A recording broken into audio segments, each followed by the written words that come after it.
से कहूंगा कि राहुल जी का स्वागत करें। इसके बाद हमारे यहाँ से पटपड़गंज से उम्मीदवार अनिल जी बाबा साहब जी तस्वीर और भीम जय भीम जय जय जय जय जय भीम। अब हमारे यहाँ से पटपड़गंज विधानसभा के चारों ब्लॉक अध्यक्ष भाई राजवीर गोला जी, विजेंद्र जी, विनय दुबे जी, झा साहब और जो हमारे उम्मीदवार हैं यहाँ से चुनाव लड़े थे भाई विनय दुबे जी, चारों लोग एक चरखा देके राहुल जी का स्वागत करेंगे। चारों ब्लॉक अध्यक्ष और उम्मीदवार।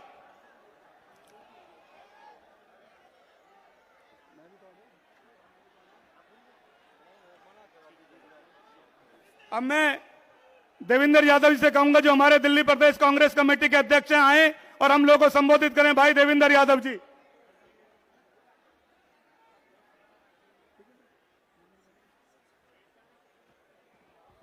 नमस्कार साथियों, एक जोरदार नारे के साथ माननीय राहुल गांधी जी का स्वागत। Congress party, Congress party.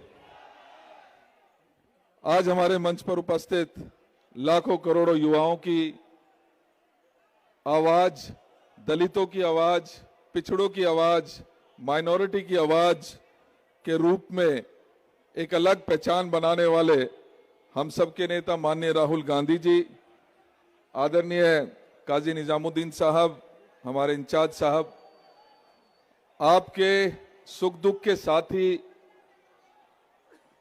बहुत ही मजबूत नेता, दिल्ली प्रदेश कांग्रेस कमेटी के पूर्व अध्यक्ष हमारे भाई चौधरी अनिल कुमार जी, भाई आदरणीय सुभाष चोपड़ा जी, सम्मानित इमरान भाई हमारे बीच में हैं, भाई इमरान जी, सम्मानित मंच और उपस्थित मेरे सभी दोस्तों, मैं जानता हूं कि पिछले 10 सालों से जिस दौर से हम गुजर रहे हैं, आज वो बदलाव का समय आ गया है और आप पूरी तरीके से उस बदलाव के लिए तैयार हैं। साथियों, इस 10 सालों में जहां केंद्र में भारतीय जनता पार्टी थी, वहीं दिल्ली में एक ऐसी सरकार जिसने हमें धोखा देने का काम किया, वादे बहुत किए लेकिन निभाने का एक भी काम किया नहीं। दूसरी तरफ भारतीय जनता पार्टी जो देश में नफरत की राजनीति करती है, वो पिछले 10 सालों से हमारे केंद्र में राज्य चलाने का काम कर रही है। और ऐसे में एकमात्र देश की उम्मीद आदरणीय राहुल गांधी जी, जिन्होंने हजारों किलोमीटर की एक यात्रा भारत जोड़ो यात्रा के रूप में निकाली, हम सबके दिल में, दिमाग में इस देश की पुनः एक बार वापस सही ट्रैक पर लाने का एकमात्र उम्मीद आदरणीय राहुल गांधी जी हमारे बीच में हैं। उन्होंने वो उम्मीद जगाई कि ये जो देश है ये किसी एक का नहीं है, ये तोड़कर नहीं चल सकता, इस देश को जोड़ने की जरूरत है, क्योंकि आज ऐसी ताकतें हमारे हुकूमत में हैं जो लगातार देश को कम्युनल लाइन पर बांटने की कोशिश कर रही हैं। और ऐसे में ही माननीय राहुल गांधी जी ने जब वो यात्रा शुरू की, उस यात्रा से तमिलनाडु से शुरू होकर और कश्मीर तक जो माननीय राहुल गांधी जी ने हम सबको जोड़ने का काम किया, उसी की बदौलत एक मजबूत विपक्ष हमारा 2024 के चुनाव में निकला। आज वैसे ही एक जरूरत इस दिल्ली को भी है, क्योंकि दिल्ली में भी कहीं ना कहीं भारतीय जनता पार्टी की बी टीम के रूप में जानी और पहचाने जाने वाली आम आदमी पार्टी पिछले 10 सालों से हमारे दिल्ली पर राज कर रही है। उसका भी एजेंडा हमको बांटने का। जब जब कोई दलित की बात आती है तो वो मुंह फेर लेते हैं, जब जब माइनॉरिटी की बात आती है तो केजरीवाल जी अपने घर में छिपके बैठ जाते हैं। ऐसे समय में बदलाव का ये मौका है और मैं आप सबसे यही अपील करूंगा कि 5 तारीख को माननीय राहुल गांधी जी के नेतृत्व में, माननीय राहुल गांधी जी के दिखाए हुए रास्ते पर आगे बढ़ते हुए 5 तारीख को कांग्रेस को दोबारा से, जो दिल्ली एक माननीय शीला दीक्षित जी के समय में 15 साल की रही, उसी दिल्ली को याद करते हुए आप लोग सब, मुझे पूरी उम्मीद है कि 5 तारीख को एक बदलाव लेकर आएंगे और 8 तारीख को दिल्ली में कांग्रेस की सरकार स्थापित होगी। बहुत बहुत धन्यवाद साथियों। जय हिंद, जय भारत, जय कांग्रेस। बहुत बहुत धन्यवाद देवेंद्र जी।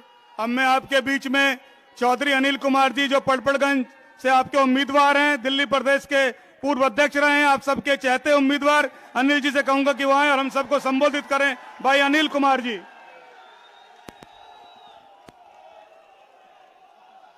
राहुल गांधी, राहुल गांधी, कांग्रेस पार्टी जिंदाबाद, कांग्रेस पार्टी जिंदाबाद, मेरा भाई जिंदाबाद, आपका भाई जिंदाबाद। बहुत बहुत धन्यवाद पटपड़गंज। मेरे आज वेस्ट विनोद नगर की इस धरती पर आज मेरे प्रिय नेता, इस देश के नेता, कांग्रेस परिवार के वरिष्ठ नेता, जन जन के नेता, और इस नफरती माहौल में मोहब्बत का पैगाम लेकर के कन्याकुमारी से कश्मीर तक का सफर तय करने वाला मेरा वो ईमानदार भाई, जिससे मुझे ऊर्जा मिलती है, आज हमारे बीच में है। मैं आपसे निवेदन करूंगा, तालियों से बजा करके आदरणीय राहुल जी का स्वागत करें और यह आवाज उन नफरतियों के घर तक पहुंचनी चाहिए। साथियों, जो कान लगाकर यहां सुन रहे हैं, जो देख रहे हैं कि आज विनोद नगर में क्या हो रहा है, जरा जोरदार तालियों के साथ स्वागत करें। इस मंच पर बड़े सम्मानित कांग्रेस परिवार के साथी हैं, आदरणीय देवेंद्र जी, काजी भाई, सम्मानित मंच, और पूरे पटपड़गंज क्षेत्र से आए हुए मेरे तमाम, मेरी मां बहनों, जनता, मेरे युवा साथी, मेरे बच्चे प्यारे साथियों, पत्रकार बंधुओं, मैं सिर्फ 2 बात कहना चाहता हूं। मुझे पटपड़गंज ने एक नाम दिया, क्या ईमानदार, मानते हो? तो आपने किसको भगाया? ठेकेदार को भगाया, नहीं भगाया? तो आपको उसे भगाने के लिए बहुत बहुत धन्यवाद। तो ठेकेदार को तो भगा दिया, शराब माफियाओं को भगा दिया, अब आपको नफरत ही फैलाने वाले लोगों को भगाना है। जानते हो ना नफरत कौन फैलाता है? तो इस मुल्क में नफरत के खिलाफ लड़ाने वाले मेरे भाई, उनके खिलाफ आदरणीय राहुल जी जो पैगाम लेके निकले, मैं सिर्फ कहना चाहता हूं, आज पटपड़गंज में जो चुनाव है वो मोहब्बत वर्सेस नफरत का चुनाव है। और मुझे तो पूर्ण रूप से उम्मीद है, विश्वास है साथियों, इस विश्व में और देश में या कहीं पे भी मोहब्बत से लोगों के दिलों को जीता जा सकता है। मोहब्बत से ही लोगों के हृदय को परिवर्तन किया जा सकता है। मोहब्बत में वो ताकत है, मोहब्बत में वो शक्ति है कि किसी का भी हृदय परिवर्तन किया जा सकता है। इसलिए मुझे केवल विश्वास ही नहीं, पूर्ण रूप से विश्वास है कि पटपड़गंज में मोहब्बत जीतेगी, प्यार जीतेगा, कांग्रेस पार्टी जीतेगी, कांग्रेस की विचारधारा जीतेगी, कांग्रेस के लोग जीतेंगे। मैं, क्योंकि आज आप राहुल जी को सुनने आए हैं, मैं सिर्फ आपसे आग्रह करना चाहता हूं, दिल्ली कांग्रेस अध्यक्ष के तौर पे मैं गर्व से कहता हूं, सबसे कठिन चुनौती के समय में राहुल जी ने वो जिम्मेवारी दी और राहुल जी के बब्बर शेरों ने इस दिल्ली का उस समय हाथ थामा जब बेईमान सरकार अपने घर में छुप के बैठ गई। लोग मरते रहे दवाई के लिए, खाने के लिए, और यहां का मुख्यमंत्री बेईमान बेटा कहता रहा कि दिल्ली भगवान भरोसे है।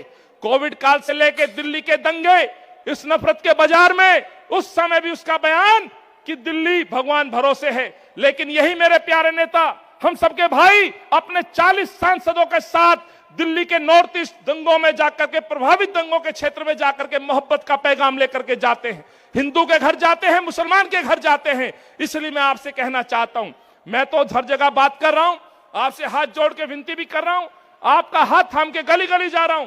मैंने बहुत बात की, शराब के ऊपर बात की, यहाँ के विकास के ऊपर बात की, लेकिन आज मुझे लगता है कि हमें अपने प्यारे भाई को सुनना है। तो हाथ जोड़ के विनती है साथियों, अपनी वाणी को विराम देता हूं और अपने प्यारे नेता के लिए सम्मान में आपसे आग्रह करूंगा, उनकी अपील को स्वीकार करिएगा, उनके प्यार को घर घर तक लेकर जाइएगा, उनके पैगाम को लेकर के जाइएगा, क्योंकि हम डरने वाले नहीं हैं। हमारे पूर्वजों का इतिहास है, इस देश के लिए हमने खून का एक एक कतरा दिया है और आगे भी एक एक कतरा देने के लिए हम तैयार हैं। बहुत बहुत धन्यवाद। जय हिंद, जय कांग्रेस। चारों प्रत्याशी आगे आ जाएं, राहुल जी के साथ में।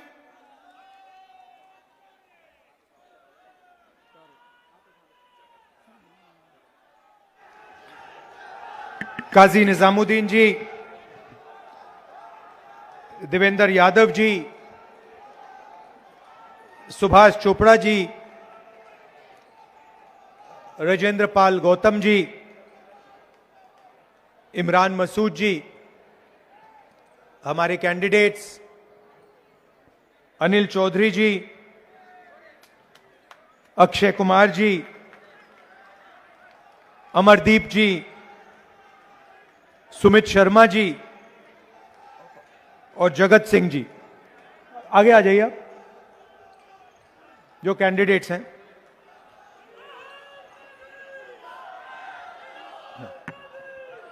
ठीक है, अच्छा बैठ जाइए। स्टेज पे कांग्रेस पार्टी के वरिष्ठ नेता, हमारे प्यारे कार्यकर्ता भाइयों और बहनों,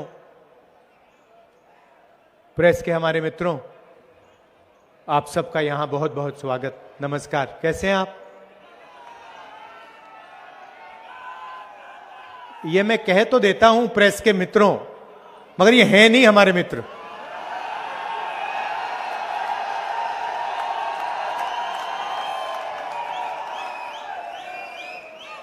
ये जो जनता की समस्याएं हैं, महंगाई, बेरोजगारी, पोल्यूशन, इंफ्रास्ट्रक्चर, इनके बारे में तो ये बोलते ही नहीं है।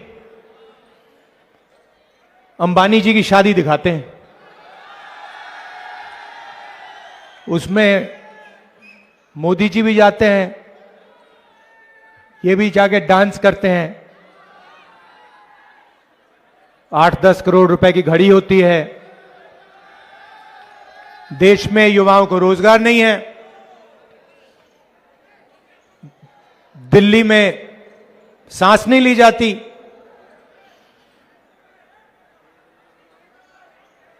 सड़कें टूटी हुई हैं, मगर मीडिया वाले सिर्फ मोदी जी का चेहरा दिखाते हैं, अंबानी जी की शादी दिखाते हैं, अदानी जी के एयरपोर्ट दिखाते हैं। लड़ाई विचारधारा की है और एक तरफ नफरत फैलाने वाले लोग, बीजेपी आरएसएस के लोग, और दूसरी तरफ कांग्रेस पार्टी, हमारी विचारधारा। और इसको समझाने का सबसे आसान तरीका, नफरत के बाजार में मोहब्बत की दुकान खोलनी है। और कुछ कहने की जरूरत ही नहीं होती।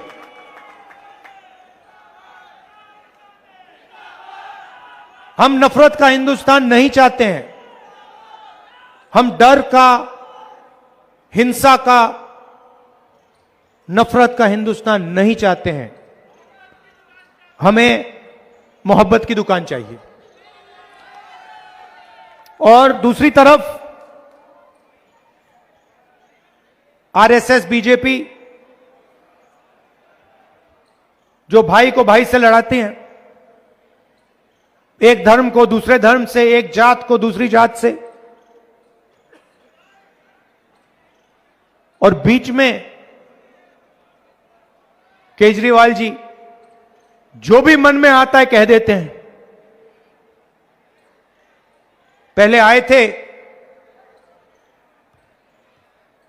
छोटी सी गाड़ी थी, कहा था नए तरीके की राजनीति करूंगा। इलेक्ट्रिक पोल पर चढ़ गए थे, याद होगा आपको, याद है कि दिल्ली को बदल देंगे।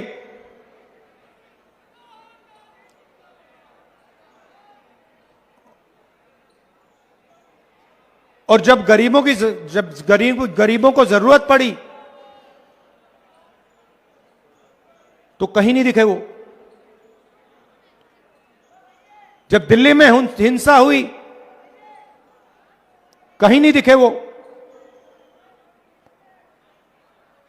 और कहा था कि साफ राजनीति लाऊंगा,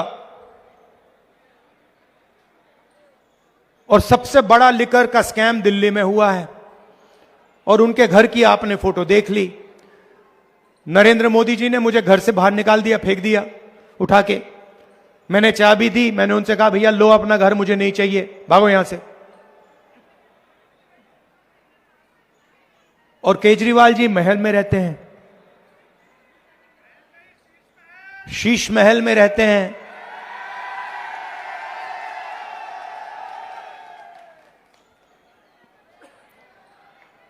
तो यह सच्चाई है। और लड़ाई किस बात की है? लड़ाई संविधान की है, अंबेडकर जी की संविधान की, गरीबों के संविधान की। बीजेपी ने साफ कहा 400 पार और हम संविधान को बदल देंगे। उनके नेताओं ने कहा कि संविधान को हम बदलेंगे। कुछ दिन पहले मोहन भगवत जी कहते हैं 15 अगस्त को सच्ची आजादी हिंदुस्तान को नहीं मिली थी, आजादी तो नरेंद्र मोदी जी के आने के बाद हिंदुस्तान को मिली है। इसका मतलब मोहन भगवत जी ने इसका अपमान किया, कॉन्स्टिट्यूशन का अपमान किया, अंबेडकर जी का अपमान किया। अगर 15 अगस्त 1947 में आजादी नहीं मिली तो इसका क्या मतलब है? आजादी का फल हमारा संविधान है और बीजेपी के नेता कह रहे हैं कि हमें आजादी नहीं मिली। आजादी तो हमें मोदी जी के आने के बाद, जब राम मंदिर का उद्घाटन हुआ है, तब मिली है। और राम मंदिर के उद्घाटन में आप मुझे बता दो, एक गरीब व्यक्ति आपको उस उद्घाटन में नहीं दिखा होगा। अंबानी दिखे, अदानी दिखे, सब बड़े बड़े लोग दिखे, अरबपति दिखे। और हमारी जो राष्ट्रपति हैं, आदिवासी हैं, उनको वहां तक नहीं जाने दिया। नई पार्लियामेंट बिल्डिंग का उद्घाटन होता है, नरेंद्र मोदी जी कहते हैं हिंदुस्तान की राष्ट्रपति नहीं जाएंगी, उद्घाटन वो नहीं करेंगी। तो ये अरबपतियों का हिंदुस्तान चाहते हैं, 5-10% का हिंदुस्तान चाहते हैं। और संविधान कहता है कि इस देश के सब लोग एक जैसे हैं, समान हैं, कोई कम नहीं है, कोई बड़ा नहीं है, कोई छोटा नहीं है। हिंदुस्तान के सारे नागरिक एक समान है। कॉन्स्टिट्यूशन में लिखा हुआ है, इसमें लिखा हुआ है कि इस देश में किसी को नहीं डरना चाहिए। इस देश में, इसमें कहां लिखा है कि एक अरबपति को हिंदुस्तान के सारे एयरपोर्ट, सारे पोर्ट, डिफेंस की इंडस्ट्री, इंफ्रास्ट्रक्चर, सारा का सारा पकड़ा देना चाहिए? कहां लिखा है इस किताब? तो यह डर फैलाने का लक्ष्य है। यह हिंदुस्तान का धन अरबपतियों के हवाले करना चाहते हैं, यह आपको लड़ाना चाहते हैं। हिंदू मुसलमान, एक जात के लोगों को दूसरे जात से यह लड़ाना चाहते हैं। और फिर जो आपका धन है वो आपके जेब से निकालकर अरबपतियों को देना चाहते हैं। और गलतफहमी में मत रहिए। ये अदानी जी जो हैं, ये नरेंद्र मोदी जी के बहुत खास मित्र हैं। ये जो करोड़ों रुपए हैं, असलियत में ये अदानी जी की कंपनी है, मगर कंट्रोल नरेंद्र मोदी जी के हाथ में है। यह सच्चाई है। जीएसटी का पैसा आप देते हो,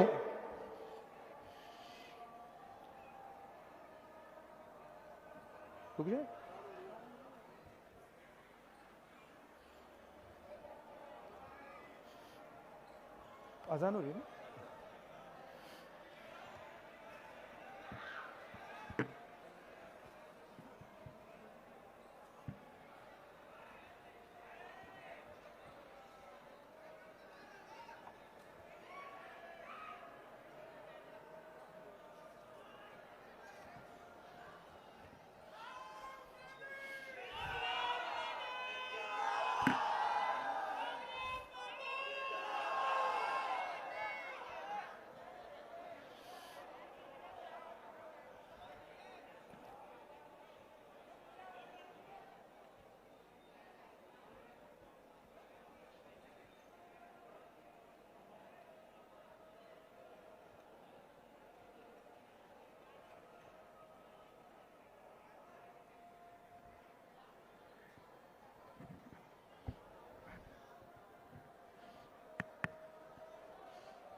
हो गया।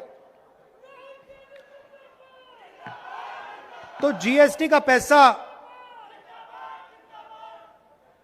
ये जीएसटी लागू की इन्होंने, नोटबंदी की। आप सोचिए, नोटबंदी और जीएसटी को से किसका फायदा होता है? छोटे दुकानदारों का नहीं होता, छोटे बिजनेस वालों का नहीं होता, किसानों का नहीं होता, मजदूरों का नहीं होता, स्टूडेंट्स का नहीं होता, अरबपतियों का होता है। ये पूरा का पूरा इनकी जो पॉलिसीज हैं, ये सारी की सारी अरबपतियों की पॉलिसीज हैं। तो जीएसटी आप देते हो, आपने शर्ट खरीदी, वही शर्ट अगर अदानी खरीदेगा, जितनी जीएसटी आप देते हो उतनी जीएसटी वो देगा। आपने किसी रेस्टोरेंट में खाना खाया, जितनी जीएसटी आप दोगे उतनी जीएसटी अदानी देगा। तो जीएसटी आप देते हो। आप अपने बच्चों को प्राइवेट कॉलेज यूनिवर्सिटी में भेजते हो, लाखों रुपए लग जाते हैं, बैंक लोन लेना पड़ता है, खून पसीना देकर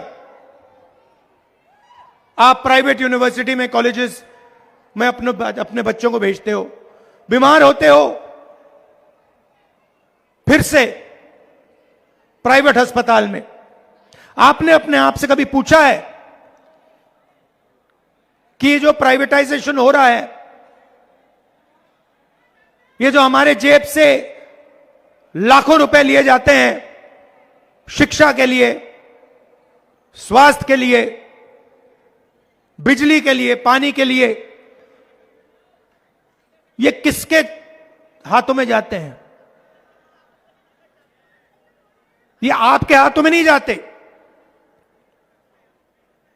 हिंदुस्तान को 5-7% लोग चलाते हैं।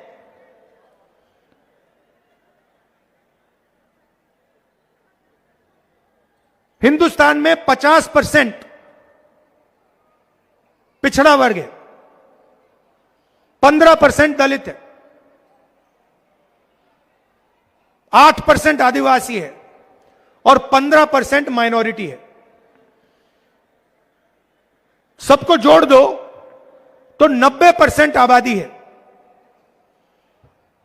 दलित, आदिवासी, पिछड़ा वर्ग, माइनॉरिटी, उसमें आप मुसलमान, सिख, ईसाई सबको जोड़ दो, 90% बनता है। 500 कंपनी है जो है हिंदुस्तान की सबसे बड़ी, ये मीडिया के जो मालिक हैं, अदानी, अंबानी, इन 500 कंपनी की लिस्ट निकालो, आप हैरान हो जाओगे। मालिकों की लिस्ट में आपको एक पिछड़े वर्ग का, एक दलित, एक आदिवासी, एक माइनॉरिटी नहीं मिल सकता, कोई है ही नहीं। उनकी मैनेजमेंट की लिस्ट निकालो, जिनकी 90% आबादी है, उनका आपको एक आदमी नहीं मिलेगा सीनियर मैनेजमेंट में। मुझे दिखा दो, नाम बता दो, अदानी की कंपनी में दलित व्यक्ति का नाम बता दो जो मैनेजमेंट में है, जो चला रहा है कंपनी को। करोड़ों रुपए की सैलरी है। आपसे कहते हैं कि भैया आप लोगों को बच्चों को कॉलेज यूनिवर्सिटी भेजना चाहिए, बड़ा सपना दिखाते हैं। आप लाखों रुपए कॉलेजेस में डाल देते हो, सपना देखते हो कि भैया हमारा बच्चा इंजीनियर बनेगा, डॉक्टर बनेगा, आईआईटी में चला जाएगा, आईआईएम में चला जाएगा। मगर आप सर्टिफिकेशन के लिए, ठप्पे के लिए अपने बच्चों को स्कूल, यूनिवर्सिटी, कॉलेज नहीं भेजते हो। आप इसलिए भेजते हो क्योंकि आप सोचते हो कि अगर हमने बच्चों को शिक्षा दे दी, इंजीनियर बना दिया, डॉक्टर बना दिया, तो उन्हें रोजगार मिलेगा। और देश की सच्चाई है कि आपको जो भी करना है कर लो, लाखों रुपए डाल दो, बच्चों को मेडिकल, इंजीनियर, जो भी बनाने बना दो, मगर आज के हिंदुस्तान में आपके बच्चों को रोजगार नहीं मिल सकता है। तो सपना आपको देते हैं, आपकी मेहनत का पैसा प्राइवेट यूनिवर्सिटी में जाता है, कॉलेजेस में जाता है। प्राइवेट कॉलेजेस, यूनिवर्सिटी को आप लोग नहीं चलाते, उनके मालिकों की लिस्ट में आप जैसे, आपके नाम का कोई है ही नहीं। आपके जेब से धड़ाधड़ पैसा निकलता है और फिर आपको पता लगता है भैया इंजीनियर बन गया, लॉयर बन गया, बीए कर ली, एमए कर ली, मगर मजदूरी कर रहा है बच्चा। यह गेम है और यह गेम मीडिया वाले करवाते हैं।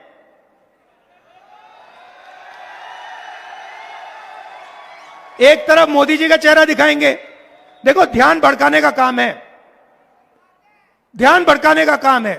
कभी आपको अमिताभ बच्चन दिखाएंगे, कभी आपको अमिताभ बच्चन, फिर कभी अंबानी की शादी, फिर कभी कहेंगे भैया देखो भैया उधर बड़ा क्रिकेट मैच चल रहा है, डांस गाना होगा, मन की बात होगी, मगर काम की बात मीडिया वाले कभी नहीं करेंगे। काम की बात क्या है? काम की बात क्या है? काम की बात यह है कि भैया हमें रोजगार क्यों नहीं मिल रहा, महंगाई क्यों बढ़ती जा रही है, हमारे जेब से पेट्रोल का पैसा अंबानी की जेब में क्यों जा रहा है। यह है काम की बात। अदानी को सारे के सारे एयरपोर्ट क्यों मिल रहे हैं, अग्निवीर क्यों हुआ, जवानों से पेंशन क्यों छीनी गई? ये हैं सच्चे मुद्दे। इसके बारे में कोई बात नहीं करेगा, मगर नुकसान तो आपका होता है।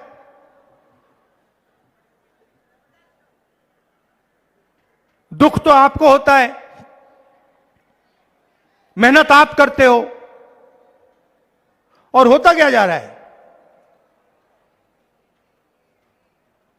अरबपतियों का हिंदुस्तान बन रहा है। 100-200 लोग हैं, उनका नाम आप जानते हो, अदानी, अंबानी, बिरला, टाटा। वो जो भी सपना देखना चाहते हैं देख सकते हैं, जो भी करना चाहते हैं कर सकते हैं। उनके बच्चे कुछ भी करना चाहें तो कर सकते हैं, मगर आप सपना नहीं देख सकते। आपको रोजगार नहीं मिल सकता, आपको महंगाई से राहत नहीं मिल सकती। क्यों? क्योंकि पूरा सिस्टम आपसे चोरी करने का, आपसे पैसे लेने का और आपके ध्यान को भटकाने का सिस्टम है। तो हमने कहा, पार्लियामेंट हाउस में मैंने नरेंद्र मोदी के सामने बोला, आज तक हिंदुस्तान में पिछड़े वर्ग को अपनी सच्ची आबादी नहीं मालूम। मैंने नरेंद्र मोदी जी से बोला, एक काम करिए, पूरे देश में जाति जनगणना करवाइए कि पता लग जाए कि किसकी कितनी आबादी है और किसकी कितनी भागीदारी है। नरेंद्र मोदी ने एक शब्द नहीं बोला। जुडिशरी में 90% के कोई लोग नहीं है, प्राइवेट अस्पताल आपके हाथों में नहीं, प्राइवेट कंपनियां आपके हाथों में नहीं, प्राइवेट यूनिवर्सिटी कॉलेजेस आपके हाथ में नहीं। पहले आपको रोजगार मिलता था, पब्लिक सेक्टर में मिलता था, वो सारा का सारा उठा के बेच दिया। पहले आप सेना में जा सकते थे, अब कहते नहीं भैया सिर्फ 4 साल रहोगे, उसके बाद ना आपको पेंशन मिलेगी ना शहीद का दर्जा मिलेगा। यह फर्क है कांग्रेस पार्टी और उनमें। मैंने तो सीधा मोदी जी से कहा है कि देखो भैया, आप करो ना करो, हमारी सरकार आएगी, जहां भी आएगी वहां पर हम जाति जनगणना का काम एकदम शुरू कर देंगे और हम पता लगाएंगे कौन सी संस्था में कौन कौन लोग हैं इस देश में, किसकी कितनी भागीदारी है, और बदलाव लाएंगे। हमने यह भी बोला कि जो 50% रिजर्वेशन की दीवार बना रखी है कि रिजर्वेशन 50% से ज्यादा नहीं हो सकता, इस दीवार को हम उठा तोड़कर फेंक देंगे और दोनों चीज हम लोकसभा में, राज्यसभा में पास करवा के दिखाएंगे। और यहां दिल्ली में हमारी सरकार आएगी तो हम जाति जनगणना करेंगे।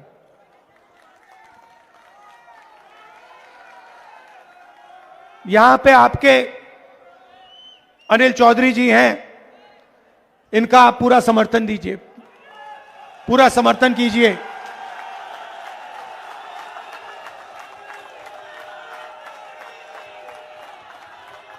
यहां पहले सिसोदिया जी कैंडिडेट थे ना, सिसोदिया जी से, तो सिसोदिया जी यहां पहले कैंडिडेट थे, जो लिकर स्कैम के आर्किटेक्ट हैं केजरीवाल जी के साथ, जिन्होंने मतलब पूरा भ्रष्टाचार यहां किया। तो यहां से भाग के चले गए, डर के मारे भाग के चले गए। अच्छी बात है, आप अनिल को भारी बहुमत से जिताइए और याद रखिए, देखिए सबसे जरूरी चीज हिंदुस्तान के भविष्य के लिए नफरत के बाजार में मोहब्बत की दुकान खोलनी है, नफरत के खिलाफ लड़ना है।